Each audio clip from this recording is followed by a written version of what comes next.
Hello বন্ধুরা, তোমরা সবাই কেমন আছো? আমি একটা ছোট্ট ভিডিও নিয়ে চলে আসলাম তোমাদের কাছে। এই যে দেখো, এটা হচ্ছে কুচবিহার মদনমোহন মন্দির। তা আমরা সবাই মিলে ঘুরতে গেলাম মেলা দেখতে।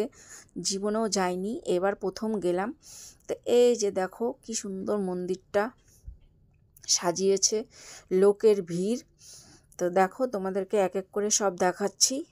তোমরা অনেকেই গিয়েছো, আবার অনেকে যাওনি, তাই তোমাদেরকে দেখাচ্ছি। তা আমি গিয়েছি, তা আমার উৎসাহটা একটু বেশি হয়ে গেছে, যেহেতু কোনো বার আমি যাইনি, এত বড় হয়ে গেলাম।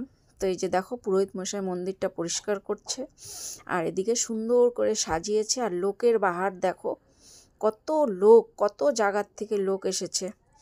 তো এই যে দেখো, আরেকটা মন্দির দেখাচ্ছি। ওই একই মন্দিরে ভাগে ভাগে মন্দির রয়েছে। এটা কালী ঠাকুরের মন্দির।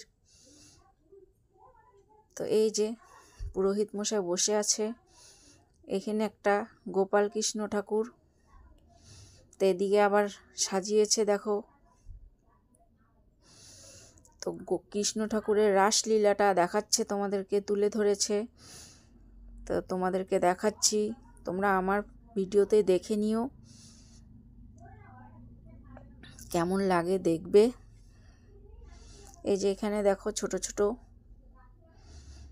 এই যে এখানে দেখো ভীষ্মকে এখানে গেঁথে রেখেছে তীর ধনুক দিয়ে। দেখো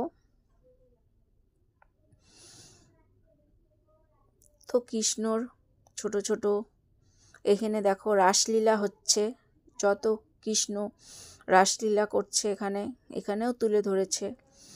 তো পুরো রাসমেলাটাই কৃষ্ণ ঠাকুরের উদ্দেশ্যে, তাই কৃষ্ণ ঠাকুরের ছোট ছোট লীলাগুলো তুলে ধরেছে। এই যে দেখো, রাম আর সীতার বিয়ে হচ্ছে এখানে। এখানে দেখো অষ্টকালী, কৃষ্ণ ঠাকুরের অষ্টকালী হয়েছে। এই যে দেখো, এখানে গণেশ ঠাকুর বসে আছে, আর এদিকে বাসুদেব নিয়ে যাচ্ছে তার সন্তানকে মাথায় করে।